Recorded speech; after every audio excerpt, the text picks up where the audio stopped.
Assalamualaikum warahmatullahi wabarakatuh. Perkenalkan, nama saya Firdaulia Rahman, nomor absen 11.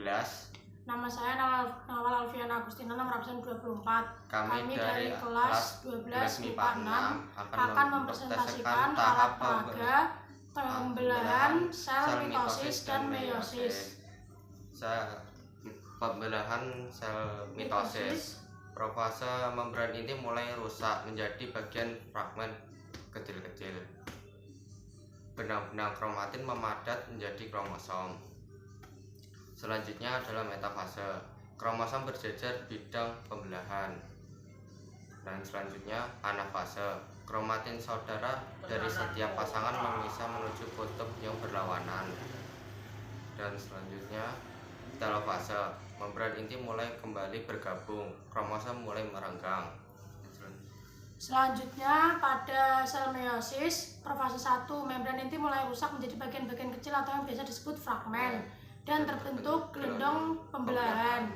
Benang-benang kromatin memadat menjadi kromosom dan kromosom homolog berpasangan. Terjadi pindah silang atau pertukaran segmen molekul DNA yang sesuai di antara kromatin non-saudara.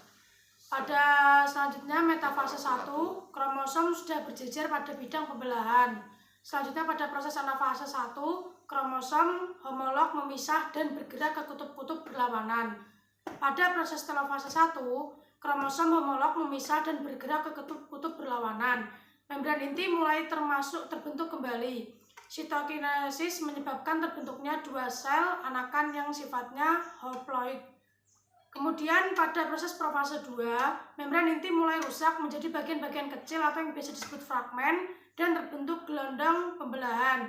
Kromatid mulai bergerak ke bidang pembelahan. Selanjutnya proses metafase 2, kromosom berjejer pada bidang pembelahan. Pada selanjutnya proses anafase 2, kromatid terpisah dan bergerak ke kutub-kutub berlawanan. Selanjutnya proses telofase 2, nukleus terbentuk, kromosom terurai membentuk kromatin dan sitokinesis terjadi. Perbedaan mitosis dan meiosis. 1. Mitosis dapat terjadi semua organisme, sedangkan meiosis hanya terjadi pada manusia, hewan, tumbuhan, dan jamur. Pada tubuh manusia, meiosis terjadi saat pembelahan sel sperma atau sel telur, sedangkan mitosis terjadi di sel-sel lainnya. Nomor 3. Pada meiosis, sel anak memiliki genetik yang sama dengan sel induk, sedangkan meiosis berbeda. Nomor 4. Pada mitosis jumlah kromosom sel anak sama dengan sel induk. Pada meiosis menjadi setengahnya. Nomor 5. Pada meiosis sel induk memiliki kromosom diploid atau bisa disebut dengan 2N.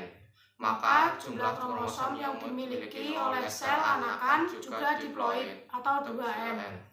Pada meiosis, jumlah kromosom yang dimiliki sel anakan adalah N atau haploid, sehingga pembelahan meiosis disebut juga sebagai pembelahan reduksi. Sekian presentasi dari kami. Terima kasih. Wassalamualaikum warahmatullahi wabarakatuh.